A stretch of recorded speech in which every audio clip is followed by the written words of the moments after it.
Dan untuk membahas bagaimana pergerakan IISG sepanjang hari ini, kita telah terhubung dengan Christine Natasha, analis meraih aset Indonesia. Terima kasih Mbak Christine telah bergabung bersama kami. Mbak Christine, kalau kita lihat terkait dengan IISG yang kembali menguat atau ditutup menguat pada sore hari ini, Anda melihat sentimen apa yang mempengaruhinya?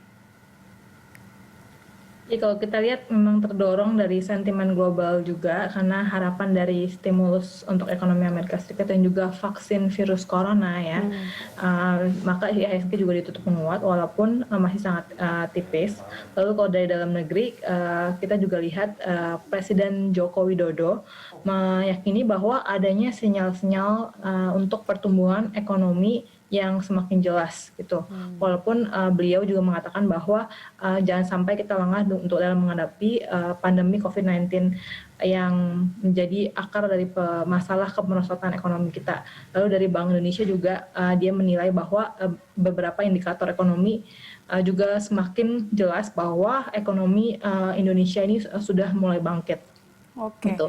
Jadi dari komitmen kebijakan stabilisasi yang kuat dari Bank Indonesia, juga nilai tukar rupiah kita yang menguat, itu juga mendukung pemulihan dari ekonomi nasional. Kalau kita lihat juga yang terakhir dari PMI kita juga terlihat positif di bulan November. Jadi kalau Anda melihat terkait dengan ini ya, proyeksi ekonomi yang akan tumbuh 5,8%, ini akan berpengaruh juga kepada ekspektasi pasar? Ya, ekspektasi pasar saat ini sangat positif akan bangkitnya ekonomi Indonesia di 2021, di mana juga kita berharap bahwa vaksin akan mulai didistribusikan di tahun 2021 dan majority di second quarter 2021, dan juga dari pemerintah kita sendiri juga mengeluarkan banyaknya peraturan, terutama dari Omnibus Law atau Undang-Undang Cipta Kerja yang akan memberikan kemudahan lebih untuk para pelaku usaha ke depannya, dan juga optimisme dari investor masih ada untuk outlook komoditi tambang untuk tahun depan, terutama yang merupakan bahan dasar pembuatan baterai EV, itu juga memberikan sentimen positif terhadap IHSG kita. Oke, Mbak Christine, ini kita juga dengar tadi bahwa Bank Indonesia nampaknya tetap akan memberikan suku bunga rendah, atau kita lihat juga dampak dari suku bunga rendah yang diberikan pada Bank Indonesia. Anda melihatnya seperti apa dampak positif ini? Dan pada emiten apakah ini akan berdampak? Sebenarnya suku bunga rendah itu berdampak positif terhadap emiten, mungkin lebih ke properti dan perbankan.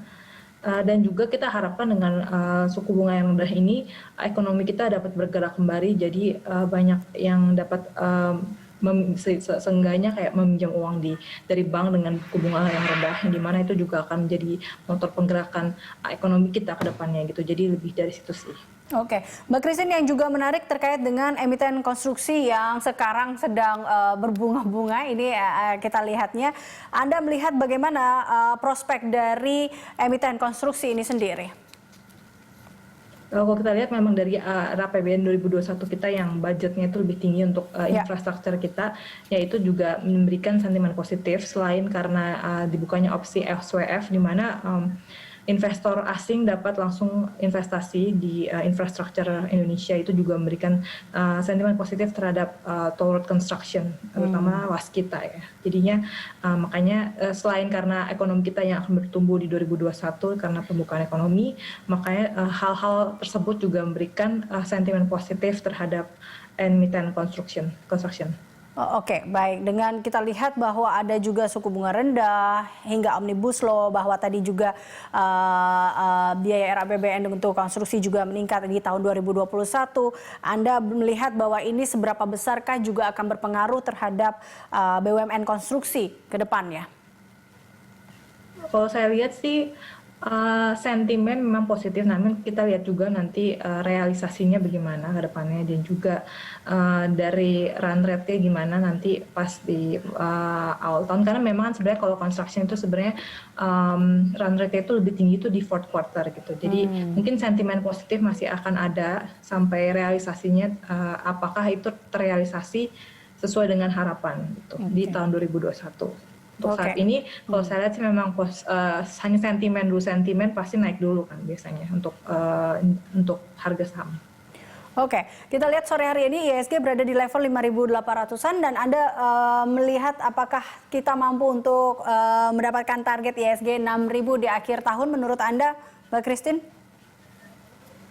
Memang kalau untuk tahun ini, akhir tahun, kita sih lihat masih adanya window dressing juga, apalagi kita juga sekarang kan menuju ke 2021 yang mana kita harapkan ekonomi akan bertumbuh dengan pesat di tahun depan. Saya sih lihat masih ada potensi untuk menuju ke level 6.000 karena adanya window dressing juga pada akhir tahun nanti. Oke, nah ini berbicara window dressing, jelang window dressing ini untuk perbankan dan telekomunikasi masih oke kah? Ya, perbankan dan telekomunikasi adalah topik kita juga selain karena mereka juga ada big cap. Dan kita juga lihat kalau untuk telekomunikasi juga price war juga akan sedikit diminimalisasi untuk tahun depan. Walaupun kita berharap tahun depan nggak lebih banyak orang yang WFH atau stay at home, tapi penggunaan dari data itu juga bakal tetap stay di tahun depan. Jadi sehingga kita masih melihat sektor telekomunikasi masih bagus dan perbankan juga seiring dengan ekonomi kita yang lebih baik. Oke, baik. Terakhir Mbak Christine, bagaimana Anda melihat peluang IHSG besok? Apakah masih akan melanjutkan penguatannya? Saya lihat sih besok ada potensi untuk profit taking ya, walaupun dapat bergerak mix, namun ada potensi untuk profit taking karena juga sudah naik cukup signifikan dan ada resistance kuat juga di 5825 gitu. Oke, baik. Terima kasih Mbak Christine telah bergabung bersama kami. Pemirsa, Christine Natasha, analis Mirae Asset Indonesia.